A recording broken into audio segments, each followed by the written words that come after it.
Les trois fonctions vitales chez un organisme unicellulaire, on prendra comme exemple la paramécie. Cet organisme unicellulaire n'est pas strictement au programme, mais c'est l'exemple que je choisis pour illustrer la notion de fonction vitale. Donc cet organisme qu'est la paramécie, représenté ici par un schéma tiré d'une observation en microscopie optique avec un grossissement faible, x40 suffit.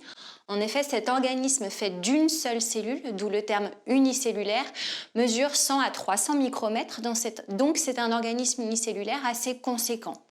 Vous avez peut-être vu comme autre organisme unicellulaire en classe les levures, qui s'observent aussi aisément en microscopie optique, voire beaucoup plus petits, les bactéries du yaourt par exemple, qui s'observent aussi après coloration en microscopie optique. Alors cet exemple de paramécie, je le prends pour illustrer la notion de fonction. La biologie, connaissance bio de la vie, eh bien, il faut être capable de définir ce qu'est la vie. Alors un être vivant, c'est un être capable de réaliser plusieurs fonctions, que sont les fonctions de nutrition, les fonctions de reproduction et enfin la fonction de relation. Alors qu'est-ce qui se cache derrière ces expressions? Dans le cas de la fonction de nutrition, c'est assez simple. Quand je suis vivant, je suis capable d'échanger avec mon environnement et entre autres de m'alimenter. Donc prendre un certain nombre d'éléments nutritifs et en échange excréter les déchets par exemple, ce qui ne va pas être utilisé ou les déchets d'un métabolisme quelconque. La notion de métabolisme, on la verra dans une autre vidéo. Quand je suis vivant aussi, je suis capable d'échanger avec mon environnement, toujours dans la fonction rouge, fonction de nutrition, et on va parler de respiration. La respiration, c'est un échange gazeux. Je fais entrer des molécules de mon environnement, en l'occurrence le dioxygène, parce que dans le cas du métabolisme respiratoire, c'est la molécule utilisée, et je produis en échange un déchet pour la cellule qui serait le dioxyde de carbone, le CO2.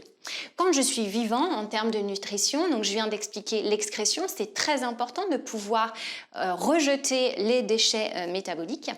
Et enfin, alors là ça ne se verra pas chez un organisme unicellulaire, on peut citer dans la grande fonction de nutrition la fonction de circulation. Je pense par exemple à la circulation sanguine, on verra plus tard le cas des pluricellulaires. Eh bien, l'ensemble des organes sont mis en relation par cette fonction circulatoire. La fonction de reproduction, eh bien, quand on est vivant, on est capable de se reproduire. C'est une des conditions pour être vivant, ce qui parfois, d'ailleurs, fait hésiter quant à la notion d'être vivant pour les virus parce qu'ils n'ont pas d'autonomie de reproduction. Eh bien, une paramécie, elle est capable de se reproduire. Donc, être vivant, c'est être capable de se reproduire et la reproduction, c'est produire un nouvel individu, on va dire génétiquement unique. Ça, c'est dans le cas d'une reproduction dite sexuée. Il existe une reproduction dite asexuée que la paramécie sait faire, où là, on reproduit à l'identique un clone. Et enfin, être vivant, c'est être capable d'être en interaction avec son environnement, ce que j'ai écrit là en bleu, la fonction de relation, être capable de ressentir les variations de l'environnement et d'y répondre. C'est aussi être capable finalement, ça va avec, de communiquer avec d'autres unicellulaires, d'autres paramécies, et puis aussi communiquer, c'est-à-dire être sensible aux variations, aux paramètres physiques et chimiques de l'environnement. Voilà, être vivant, c'est pas si simple que ça, c'est répondre à ces trois fonctions-là, la fonction en rouge de nutrition, la fonction en vert de reproduction, ces couleurs étant arbitrairement choisies évidemment, et en bleu la fonction de relation. Si je repars sur mon organisme unicellulaire, choisi là encore de manière arbitraire, alors la paramécie, je l'ai choisie aussi parce que d'une, c'est une cellule facile à cultiver en laboratoire. Historiquement, c'est un des premiers organismes qu'on a observé en microscopie optique, dans les fameux infusoires, donc les paramécies, si vous voulez en fabriquer, il n'y a pas de régénération spontanée. L'idée, c'est de trouver des eaux stagnantes, une eau douce, et vous aurez en surface un espèce de biofilm avec plein de paramécies qui mangent plein de bactéries. Donc ces petits organismes, ils sont sympathiques à observer, même parfois un peu compliqués si vous les observez au microscopie optique, parce qu'elles bougent beaucoup. On est bien là dans une des trois grandes fonctions qui est la fonction de relation. Elles sont en mouvement. Alors elles sont en mouvement par des petits cils ici qui vibrent et qui leur permettent de se déplacer.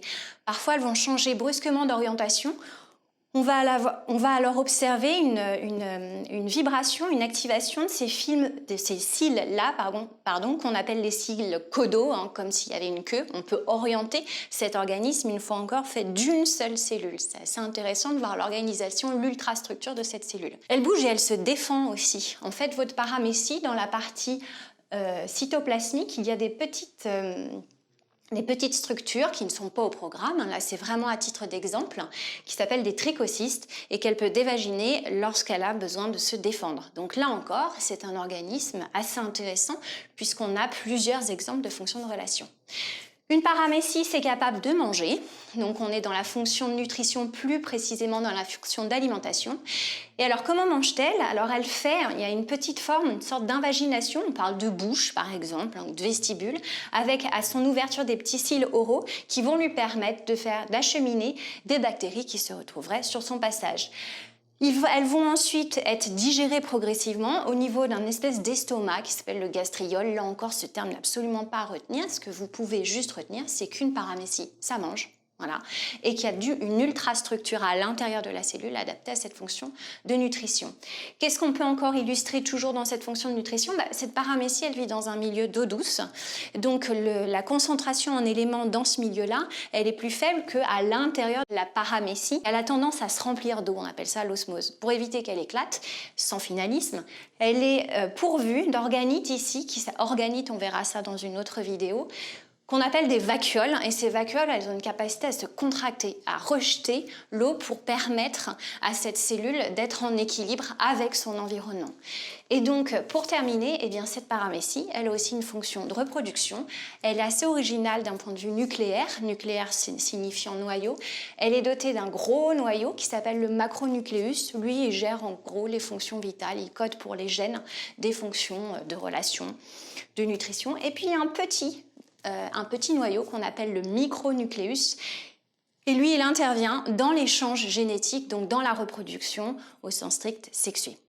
Voilà un exemple d'unicellulaire qui répond aux trois grandes fonctions biologiques que sont la fonction de nutrition, la fonction de reproduction et enfin la fonction de relation.